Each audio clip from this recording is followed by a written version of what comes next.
Yan, magandang tanghali. Ang tanghalian ko ay daing. Nakita nyo yan? Ang dami diyang nakakalat. Kasi andito ako sa tindahan, kumakain ako. Dito ako sa tindahan dahil nagbabantay ako ng tindahan. Kasi sa panahon ngayon, kung wala kang tiyaga, wala kang ilalaga. Marami akong ilalaga nasa rep. Ayun. Parisan natin ang kape kahit tanghaling tapat, mga kabunggang DC. Dahil ang kape ko ay hindi naman masyado yang mainit. Dahil parang nilalamig ang sikmura ko. parang parang nausog yata. Nausog pa ito sa laking ito. Ayan. Ayan mga kabunggang DC. Oh. Mayroon din ako diyang timpla kape. Alam nyo ba? Araw-araw nagkakape dito si Bombay tuwing hapon. Ayan, dalawa sila. Hindi ko alam kung magkapatid yan eh. Alok ng alok. Na umutang daw ako. Ayaw ko nga. Kasi alam mo yung Bombay, mabait lang yan sa umpisa, pagkatagalan. Nagmumura din yan. Mas matindi din yan magmura. Mas matindi din yan sa kagaya din natin. Alam nyo ba, sa lahat ng inuutangan ko, mayroon din talagang nagmumura. Awa ng Diyos, nabulag na siya ngayon. Bulag na siya. Tapos yung isang nagsalita ng masakit sa akin, wala na, namatay na rin siya. Yun. May awa ang Diyos. Kahit anong sabihin nila, dahil isa lang din naman tayong nangutang. Kung anong sasabihin nila, pabayaan na lang sila. Yun. Kasi may awa ang Diyos. Yan. Hanggang ngayon may awa ang Diyos sa akin. Yan. Ulam tayo ng daing, pasalubong ng aking ano sa'yo la? Pasalubong ng aking aking hipag na si Annabel galing Masbate, itong aking daing. Bibili si Ella ng ano? Tater. Sandali lang la ha. Ay, ito pala la oh. Ay, andito pala sa kabilang side, sa kabilang tindahan. Andoon sa pinakataas ang tater. Susungkitin ko pala. Andoon no? Ayan o, susungkitin ni Bunggang DC ang tater. Kuha ka na dali. Ayan, mabait. Si Ella. Yan si Ella. Kakain ako ng tanghalian eh. Ang ano? 2, 3, 4, 5, 6, 7, 8, 9, 10. Halika dito. Nakasara yan dahil alam mo na, uso ngayon ang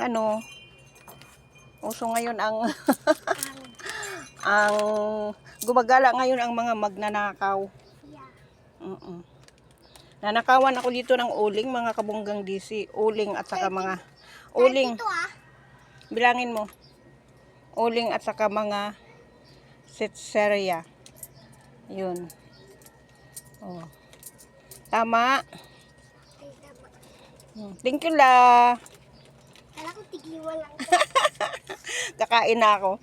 Kasi kanina pa, hindi pa, nagutom na ako, hindi pa ako nakakain. Ano ulam mo? Anong ulam nyo?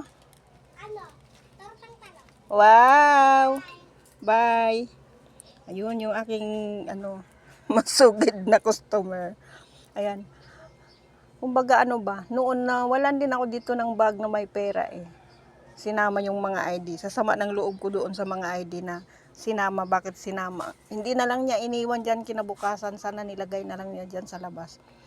Yun. Ang pera, kikitain pa yun eh. Pero yung ID ang hirap. Nagpagawa pa ako ng Ang mahal noon yung ipaano mo pa sa attorney. Binayaran ko 300. Yun. Mahirap. Siguro kailangan din nila. Kaya kung minsan, hindi nyo rin ako masisisi kung minsan nagbibigay ako, kung minsan hindi yung mga humihingi ng tulong dito. Saan na ba tayo napunta? Saan na ba tayo napunta? Napunta tayo doon sa utang, napunta tayo doon sa mga nagnanakaw ng mga ano lang, mga paninda. Parang trip lang yata nila. Hindi ko alam kung, kasi kilala ko dito ang kabataan eh. Hindi nila gagawin yun sa akin. Hindi ko lang ano ha. Pero alam ko hindi nila gagawin yun eh. Kasi pag minsan may bata talaga na sabihin niya na, Ate DC, wala akong pera, pwedeng humingi. Binibigyan ko yun. Ate DC, may pre ba? Binibigyan ko yun. Pero yung kukuha na lang sila dyan ng paninda na hindi man lang ano, nakaw na yun. Diba? Nakaw na yun oh. Magkano na naman ang tubo sa uling?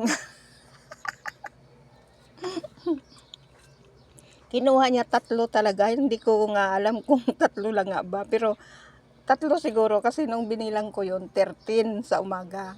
Hindi nga ako nakabinta ng uling maghapon. Yung iniisip ko na, ay, wala sigurong nagagamit ngayon ng uling kasi hindi ako nakabinta. Nung tiningnan ko yung lagayan ng uling ko, para talagang may bawas na. Sabi ko, bilangin ko nga to. Nung binilang ko, 10 na lang. Tapos yung sitsirya ko, dito sa kabilang side, yung may ipit, 10 ano yon, 10 sitsirya ang nakalagay doon, yung patata, tapos yung bread pan.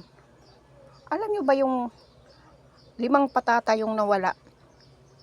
5 patata, inaano lang, parang pinatak-patak lang ng pagkuha. Dito sa kabilang side naman, alam ko na marami naman bumili dito sa kabilang side na nilagay ko. Yun. Ang dito lang talaga sa tapat kung bakit hindi ko napansin na may dumukot. Kasi nga, hindi naman anytime na nandito ako nakaupo sa tindahan. Kung minsan, pag gusto mong mag-CR, tatakbo ka. Kung minsan nga, naliligo ako ng madalian, nakalimutan ko sarado yung pinto eh. Kasi sa sobrang init ngayon, wala naman akong kasama dito. Oh. Kung may kasama man ako, pulis. Ayan. Kaya, wag niyong isipin na wala akong kasama, may kasama ako dito, pulis. Huhulihin na kayo talaga pag kayo mahuli, yari kayo. Ngayon, may kasama na ako, CCTV. Thank you for watching mga kabunggang desi. Ayan. Ayan yung pagkain ko na putol-putol oh. Daldal na marami pa naman tong tinik. Thank you for watching mga kabunggang desi.